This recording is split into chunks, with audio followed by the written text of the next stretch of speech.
before there were borders, before maps divided the land, before history books told only one side of the story. Millions of people already lived here. They had families, laws, education, trade, and deep spiritual beliefs. This is the story of how Native American tribes truly lived before the world changed forever. Chapter 1. A World Without Borders. Long before the rise of modern nations, before maps were etched with sharp lines and territories were claimed in the name of power, the lands of North America were home to Native American tribes who lived in balance with the natural world. There were no borders dividing people from one another, no fences separating earth into pieces of ownership. Instead, the land stretched freely, connecting forests, rivers, plains, mountains, deserts, and coastlines into one living system. Across this vast landscape, hundreds of tribes developed societies shaped by their environments. In the dense woodlands, communities learned to farm, hunt, and build shelter beneath towering trees. On the open plains, tribes followed the movement of animals, adapting their lives to seasonal rhythms. In deserts, survival depended on deep knowledge of scarce water and resilient plants, while along the coasts, fishing and trade sustained thriving cultures. Each tribe was unique, guided by its own language, leadership systems, spiritual beliefs, customs, and ways of understanding the world. Despite their differences, these tribes shared a common principle: the land did not belong to humans. To Native Americans, land was not a possession to be bought, sold, or divided. It was a living presence, a source of life, wisdom, and connection. The earth was regarded as a relative, deserving of respect and care. Humans were not masters of nature but participants within it, bound by responsibility rather than dominance. This worldview influenced every aspect of daily life. Villages were built with consideration for the land's natural balance. Animals were hunted with gratitude, using only what was needed, and plants were harvested in ways that allowed them to grow again. Decisions were guided by the understanding that the well-being of future generations depended on the choices made today. In a world shaped by mutual respect rather than ownership, borders were unnecessary. What mattered was not control over land, but stewardship of it. Responsibility, balance, and harmony defined life in this world without borders, a world where humans and nature existed as one. Chapter 2. Community over individualism. Native American societies were founded on the strength of the community rather than the success of the individual. Life was not centered on personal wealth, status, or competition, but on the well-being of the whole. Survival depended on cooperation, shared effort, and mutual care, creating societies where no one stood alone. Villages functioned as extended families. Whether people lived in longhouses, teepees, hogans, or pueblos, homes were built close together, reflecting both physical and emotional closeness. Daily life was communal, meals were shared, work was divided, and responsibilities were understood as collective rather than individual burdens. Every person had a role, and every role was valued. Hunters provided food for the entire village, relying on skill, patience, and respect for the animals they pursued. Gatherers possessed deep knowledge of the land, understanding which plants healed, nourished, or harmed. Healers used spiritual and medicinal knowledge to treat illness and restore balance. Artisans crafted tools, clothing, and artwork that preserved cultural identity. Storytellers carried history, lessons, and traditions through spoken word, ensuring that knowledge passed from one generation to the next. Children were not raised by parents alone. They belonged to the community as a whole. Elders taught them wisdom and values, adults modeled responsibility, and peers learned cooperation through shared experience. If a child stumbled, many hands reached out to lift them. If someone struggled, they were supported rather than isolated. Care was a shared responsibility, not a private matter. In these societies, survival was not achieved through competition or dominance, but through trust, cooperation, and shared purpose. The success of one depended on the success of all. Community was not simply a social structure.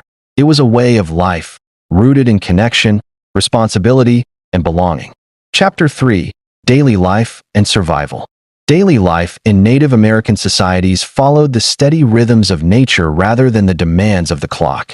Time was measured by the rising and setting of the sun, the changing of the seasons, and the cycles of plants and animals.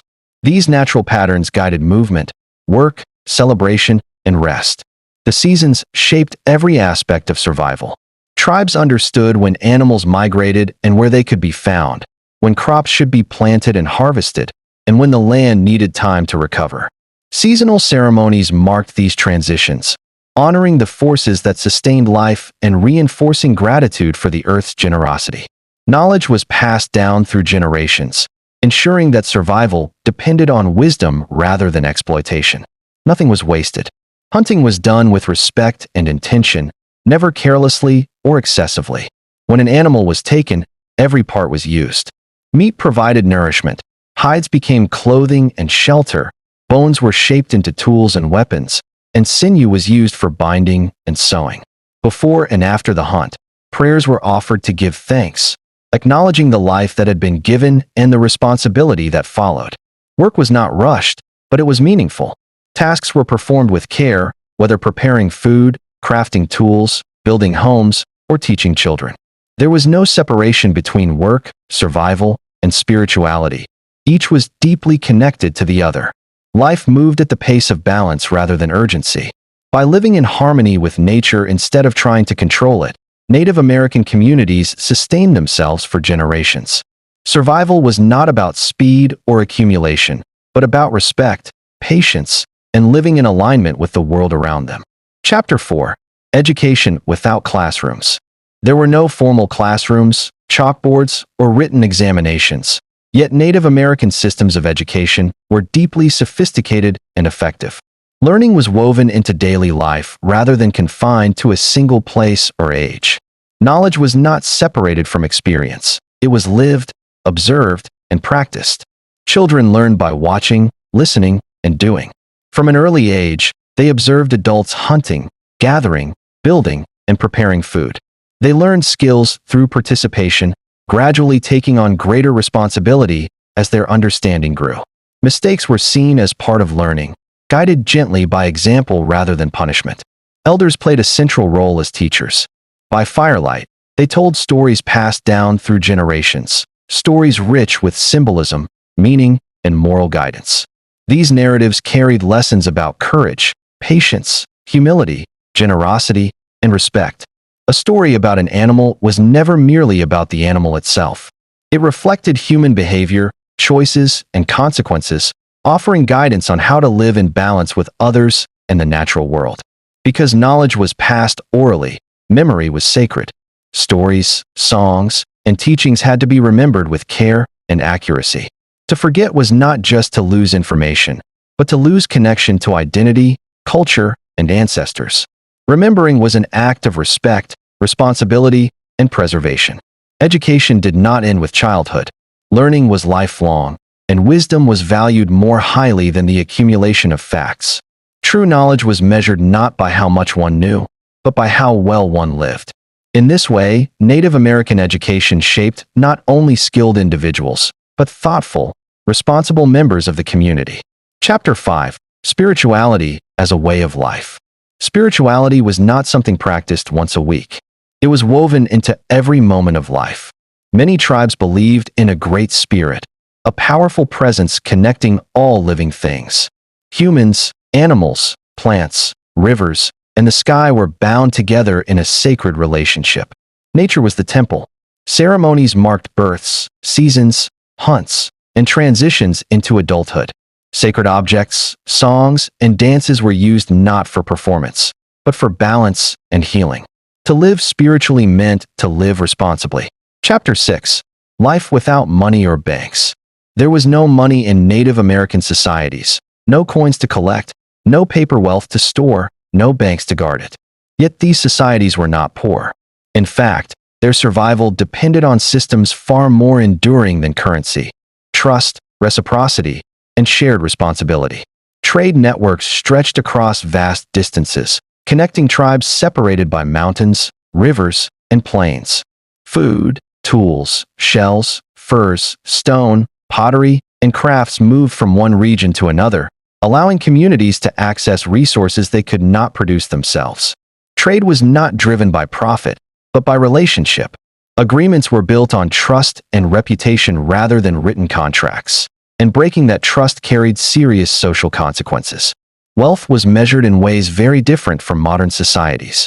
A respected person was not the one who accumulated the most possessions, but the one who gave the most to others.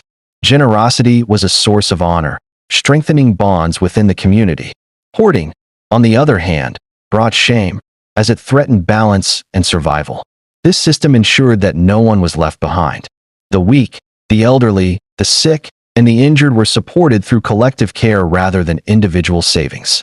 Resources flowed where they were needed most, reinforcing the idea that survival was a shared responsibility.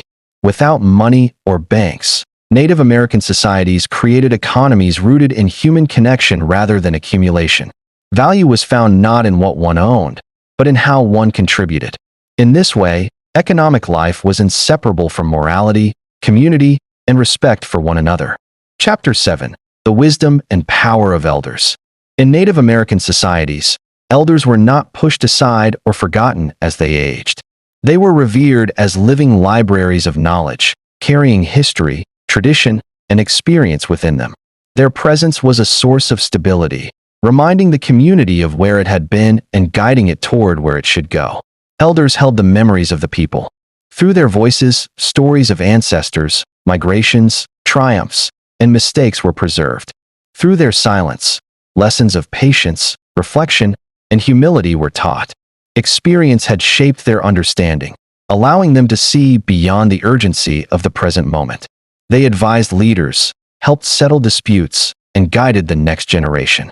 When conflicts arose, elders were often consulted not because they held authority through force, but because their wisdom had been earned over a lifetime.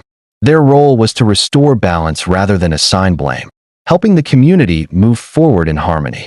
An elder's words were not commands, they were teachings. They offered guidance, leaving individuals free to choose their own paths while understanding the consequences of those choices. To listen was an act of respect, signaling a willingness to learn and grow. To ignore an elder's teachings was more than simple disobedience. It was a break in the chain of memory that connected past, present, and future.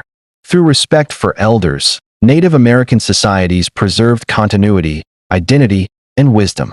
In honoring those who had walked the path before them, the community ensured that knowledge did not fade with time, but lived on through each new generation.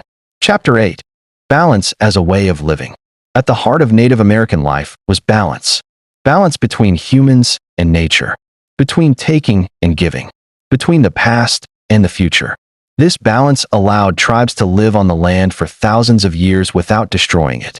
Life was not about domination. It was about harmony. Chapter 9. Reflection. What was lost? What remains? This was life before borders, before forced change, before erasure. These societies were not perfect, but they were deeply intentional. Their knowledge, values, and stories still exist today, carried by descendants who continue to protect their identity. These are not myths. They are living memories. Closing. Some stories belong to the past, others belong to the future, but the most important ones belong to all of us. Welcome to Mode Hub Tales,